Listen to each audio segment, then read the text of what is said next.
everybody. Let's talk about respiration and the physiology of it today. If you'll notice on this slide, there are actually three different processes. The act of what we call breathing is technically called pulmonary ventilation. And, we've heard a lot with the coronavirus, a lot about ventilators right now. And it's a Latin word that I have no idea what it means, but it comes from Latin. And so obviously it has to do with getting air in and out of the respiratory tract. And then there's actual gas exchange, which we're getting oxygen into the bloodstream, carbon dioxide out of the bloodstream, and then transporting means getting that oxygen to all of the cells in your body. So those are the actual physiological processes. With regard to breathing, a respiratory cycle is one inhale, one exhale. So breathe in, breathe out.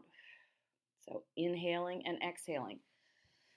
And notice that beside these words, you'll see also inspiration and expiration. So inspiration and inhalation are the same thing. Expiration and exhalation are the same thing. I don't care which ones you use, but they mean the same thing.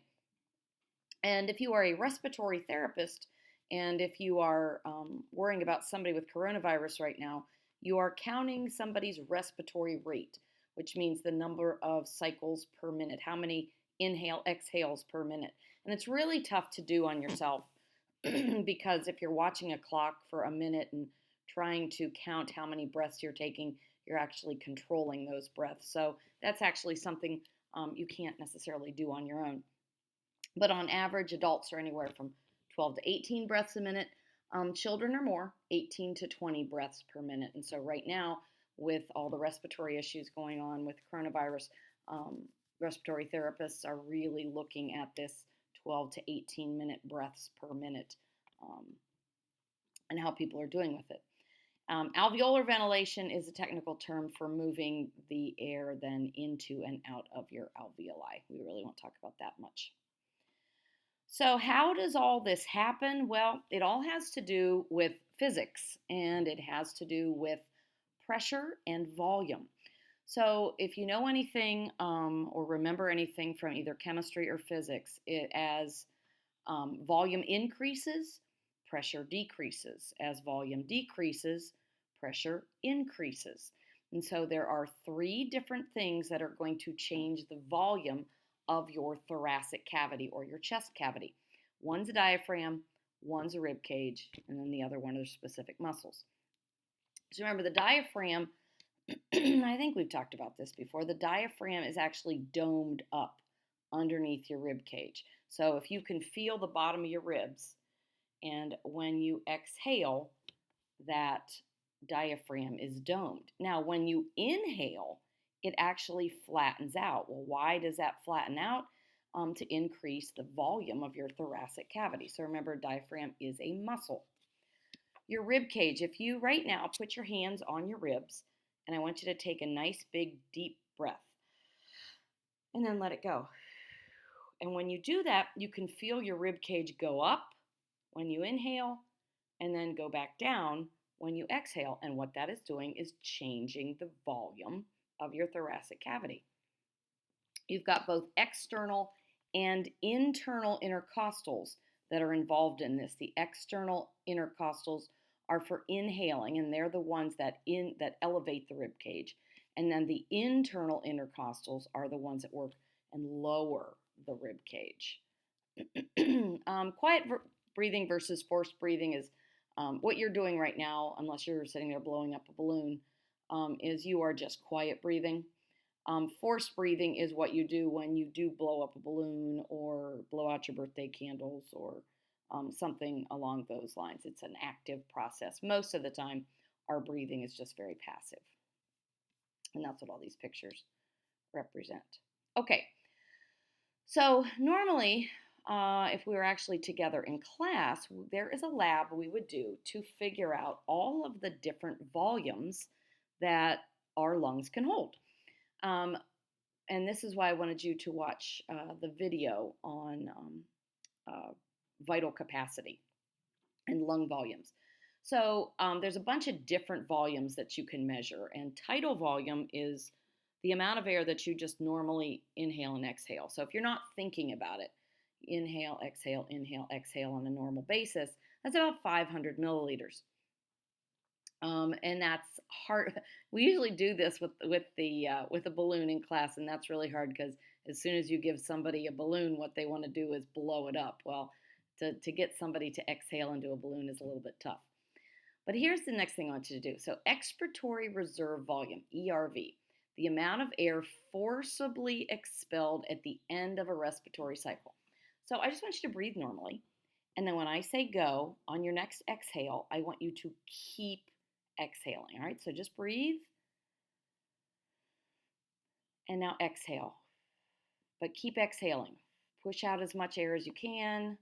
Please don't pass out. Okay, breathe again. But you always have about that extra 1,000 milliliters of air after you've just exhaled. And if you've ever jumped off a diving board into a pool, you're laughing with your friends and you get all the way down to the bottom of the pool and you've laughed so much you've let all your air out and you're like, oh crap, now I got to get all the way back up to the top. You can keep exhaling air. Well, that's called expiratory reserve volume. Inspiratory reserve volume is just the opposite. Breathe in normally, breathe in, out. And after your normal inhale, breathe in as much as you can. Ready? So just breathe in, breathe out, breathe in, breathe out. Now breathe in and keep inhaling.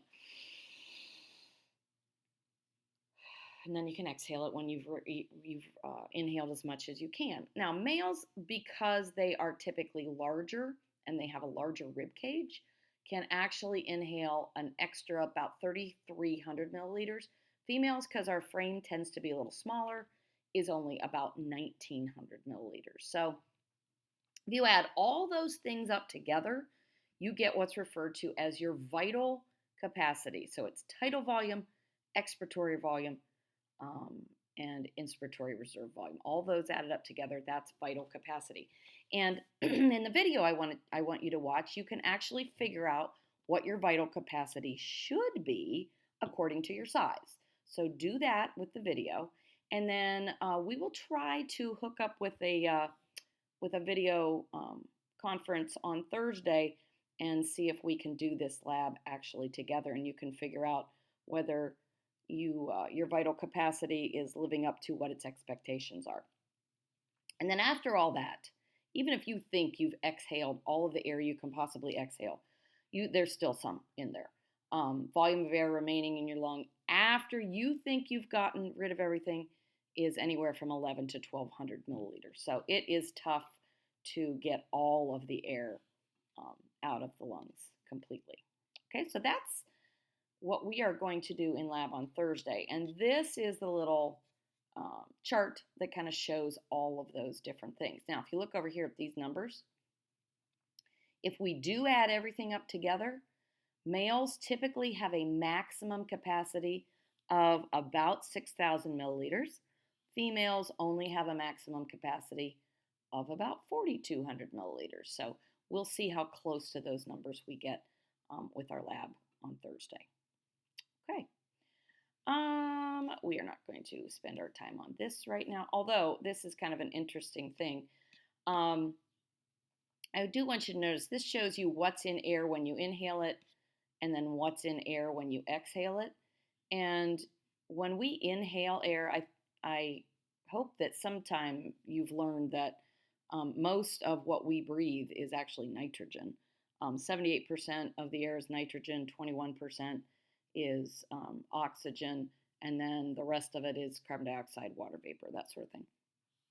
But what's kind of interesting is you'll see that 20%, 21% almost of what we inhale is oxygen, but when we exhale, we're still exhaling oxygen. So even though, yes, we need oxygen to survive, all of the oxygen we take in is not necessarily making it into our lungs. Some of it we still exhale. The last thing I really want to talk to you about today is babies. And you may or may not be aware that babies are not breathing during, I'll find it here in a second. Babies are not breathing while they are in the womb. You're going to skip all the way down to slide 74. We're going to skip a lot of that other stuff. So in the womb, baby is getting all of the oxygen it needs through the umbilical cord from mom. And so the rib cage is compressed and the lungs are collapsed. And there's actually a lot of fluid in all the airways and in the alveoli. And so if you've ever noticed, seen videos of, babies being born, or, even on a lot of medical shows, they show, babies right after birth. They will actually take a little suction thing, and they will suck out the extra fluid from their noses and from down their trachea. And that's because before the baby is born, it's all filled with fluid. Well, it's one of these little miracles of life things that as soon as a baby is born, they take what is referred to as a heroic breath. It's immediately very first breath, and their lungs will fill with air that displaces all the fluid, and it opens up the alveoli. And then there is a substance called a surfactant, right here, surfactant.